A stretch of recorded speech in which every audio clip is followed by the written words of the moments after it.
အားလုံးပဲမင်္ဂလာပါ LK Channel ကနေကြိုဆိုပါရခင်ဗျာ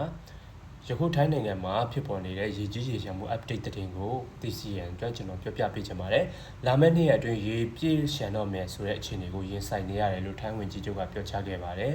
ဆယ်အတွင်းရေ900မီတာတန်း40ကျော်ဟာစုပုံနေသဖြင့်ရေလျှော့ချဖို့အတွက်ရေတွေကိုတိုးမြင့်လိုက်တယ်လို့သိရပါတယ်ဒီလိုတိုးမြင့်လိုက်တာကြောင့်ကြောက်ဖျားမြေဟာဒီထက်နှစ်ဆပိုပြီးတော့တိုးဝမှာဖြစ်ပါတယ်ဒီတိုးလာတဲ့ရေတွေကိုရှော့ချဖို့အတွက်ရေနဲတဲ့တခိခဲ10ဘက်ကိုလည်းလွှဲပြောင်းပေးနေတယ်လို့သိရပါတယ်ဝန်ကြီးချုပ်ရဲ့ပြောကြားချက်အရမြို့တော်ဘန်ကောက်ကလည်းအန်ဒီရရှိနေတဲ့မြို့ပြစုံအဖြစ်ကြံချိနေလို့သိရပါတယ်ဒီလိုရေမြို့ပြစုံတွေကိုထိမ့်သိမ့်ဖို့အတွက်ရေလောင်ကန်တွေကိုအသုံးပြုသွားမယ်လို့လည်းသိရပါတယ်ထပ်ပြီးမှန်ပြီးတော့ထိုင်းအစိုးရကလည်းရေရှည်အကူအညီများကိုလည်းစီစဉ်ဆောင်ရွက်နေရလို့သိရပါတယ်ခင်ဗျာယခုဖြစ်ပေါ်နေတဲ့ရေကြီးရေရှမ်းမှုအထိခိုက်ဆုံးကတော့အယုဒ္ဓယမြို့နယ်ဖြစ်ပါတယ်အယုဒ္ဓယမြို့နယ်အဆိုရင်ဖြင့်ရေကြီးရေရှမ်းမှုနဲ့ရင်ဆိုင်နေရပါတယ်အယုဒ္ဓယခရိုင်အတွင်းကမြို့နယ်12ခုကိုထိခိုက်ခဲ့ရပြီးအိမ်တော်စုပေါင်း9800ဟာဒုက္ခရောက်နေကြပါတယ်